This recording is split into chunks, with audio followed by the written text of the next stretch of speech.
Então tá, gente, conforme eu prometi, então, algumas questõezinhas sobre atos jurídicos, tá? E sobre fatos jurídicos no sentido geral. Então tá lá. A primeira questão se refere ao ato jurídico estrito, né? E aí a gente, estrito sensu, e a gente vai lembrar justamente que falamos sobre a peculiaridade dessa espécie de ato jurídico, que é justamente estar previsto em lei. Né? Então, a gente tem ali um elenco de situações em que ou nós estamos diante de uma bilateralidade, que nós estaríamos diante de um negócio jurídico, como é o caso da procuração, da confissão, da resolução de contrato e do próprio testamento, ou nós estamos diante de um ato jurídico que vai nos, em estrito sensu, que vai nos trazer diretamente todos os efeitos previstos em lei. Tá? Então, é uma questãozinha bastante interessante, porque ela traz justamente a questão do reconhecimento de paternidade, onde nós vamos ter ali a possibilidade de termos, a possibilidade não, nós temos efetivamente os resultados todos previstos em lei.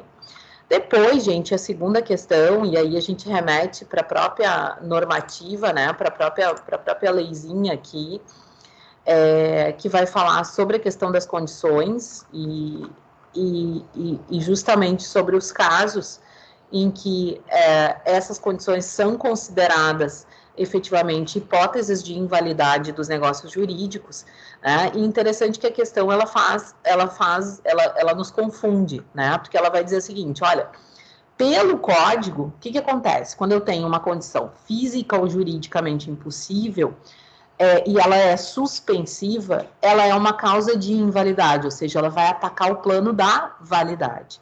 Quando eu tenho uma condição física ou juridicamente impossível, não tem como fazer, inclusive as de fazer, tá? Eu vou ter uma inexistência quando ela for resolutiva, ou seja, se resolve o negócio jurídico a partir desta condição. Então, não há como se resolver o negócio jurídico, portanto, ela sequer existe para o direito, tá? Então, com isso, a gente já mata duas questões. Uma, física ou juridicamente impossíveis quando resolutivas. Não, elas não são inválidas, elas são inexistentes, tá? E depois, ainda, já matamos lá, impossíveis ou de não fazer coisa impossível quando resolutivas. Por quê? Porque impossíveis ou de não fazer coisa impossível quando resolutivas, elas são inexistentes também, tá? Então, isso tem que ficar muito claro. O código também é muito claro quando fala na nossa condição de invalidade, que é a mais comum, que é quando ela é incompreensível, né? Quando ela é incompreensível ou contraditória. E ainda a questãozinha quer nos pegar dizendo o seguinte, ilícitas, mas não as de fazer coisa ilícita. Apenas neste caso sendo inválida. Não, se fazer coisa ilícita também é considerado pelo Código Civil como uma condição inválida, tá bem? Então, a nossa questãozinha aí quis nos confundir, o nosso artigo é o artigo 123, peço que tenham uma olhada lá para a gente relembrar.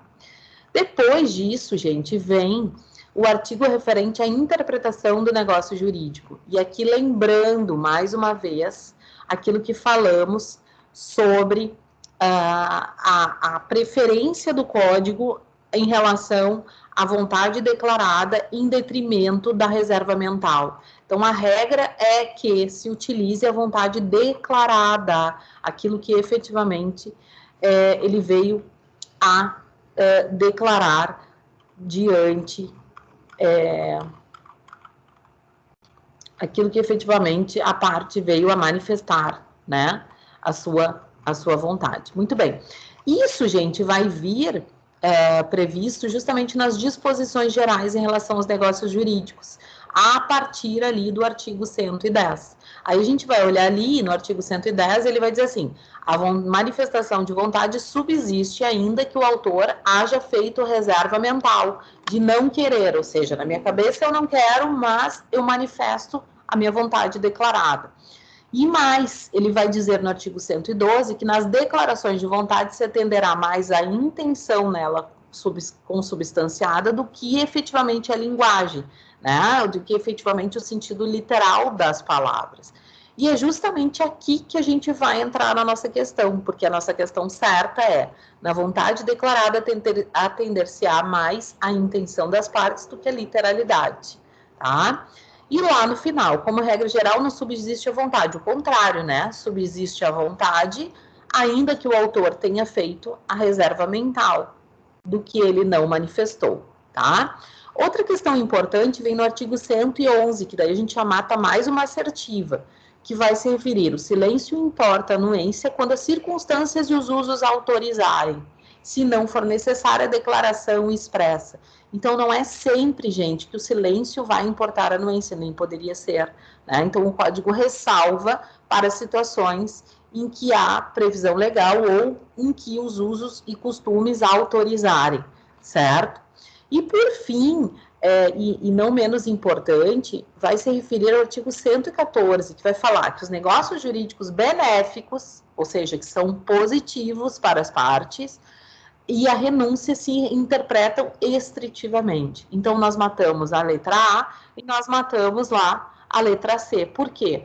Porque a renúncia sempre vai ser interpretada de maneira estrita. Eu renuncio e eu tenho que dizer aquilo que eu estou renunciando naquele negócio jurídico. E ainda os negócios jurídicos onerosos, nem todos vão se interpretar de maneira estrita, tá bem?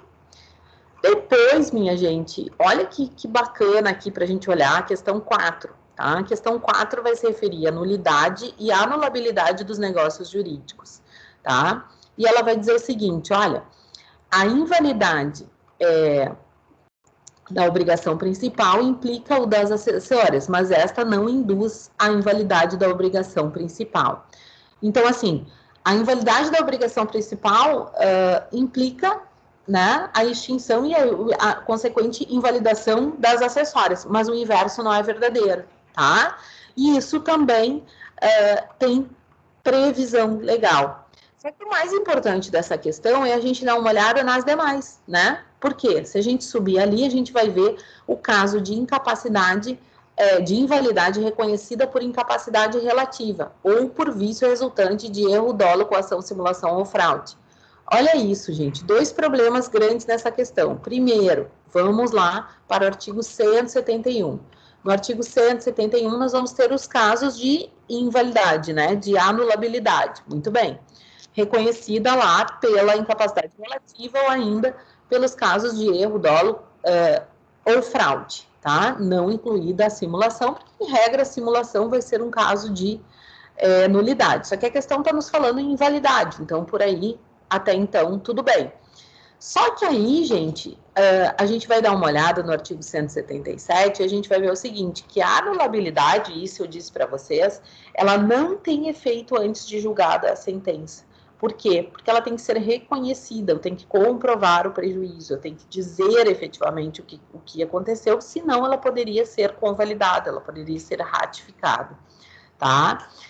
E ela não vai ser pronunciada de ofício, né? Então, o caso, por exemplo, de invalidade por ato de incapacidade, que é uma anulabilidade, ela não vai ter a possibilidade de ser pronunciada de ofício, porque ela não é de ordem pública. Nós vimos isso, né? Ela não é tal qual uma nulidade, algo que possa ser reconhecido de ofício, tá bem? Depois, lá pelo artigo 184, a gente vai ver o seguinte: respeitada a intenção das partes, a invalidade parcial de um negócio jurídico não o prejudicará na parte válida, se esta for separável. Ou seja, a invalidade parcial de um negócio jurídico, como diz a questão, sempre prejudicará a parte válida? Não. Se ela for separável, não há problema nenhum. E mais, né? Traz ali no artigo 184 também a nossa questãozinha certa, que era a última ali da letra E, né? Falando da obrigação principal, né, que nós já comentamos. Depois, gente, a parte poderá reclamar o que por obrigação anulada pagou um incapaz, mesmo se não provar que reverteu dele a importância, em proveito dele, a importância paga. Então, essa reclamação da obrigação anulada, ele vai reclamar se efetivamente ele efetivou o pagamento, né? Ele efetivamente cumpriu com a sua obrigação. E depois, o ato anulável pode ser ratificado pelas partes, pode ser confirmado, correto, né? Salvo o direito de terceiro, e esta ratificação retroage sim, tá? Ela vai retroagir a data da celebração do ato, não antes dela, né? Mas a data da celebração do ato. Muito bem. Na nossa questãozinha 5, a gente vai dar uma olhada, e aí vamos olhar um pouquinho, uma de cada vez, tá? Se negócio jurídico nulo, vamos lá, deixa eu só conferir se está gravando. Muito bem, está gravando. Se negócio jurídico nulo contiver os requisitos de outro, subsistirá este quando o fim que visavam as partes permitir supor que o teriam querido, se houvessem previsto a nulidade.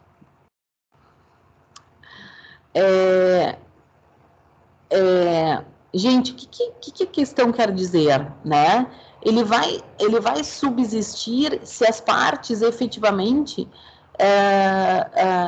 tivessem a possibilidade ou conseguissem supor que tal situação ocorresse, né? Então, essa questão está extremamente correta, tá? Até para que a gente não inviabilize os negócios jurídicos. Isso é bastante importante quando a gente fala em relação aos negócios jurídicos.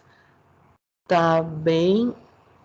Depois, trata-se de negócio anulável, desculpe, e é escusada a confirmação expressa quando o negócio jurídico já foi cumprido em parte pelo devedor, ciente do vício que o iniquinava.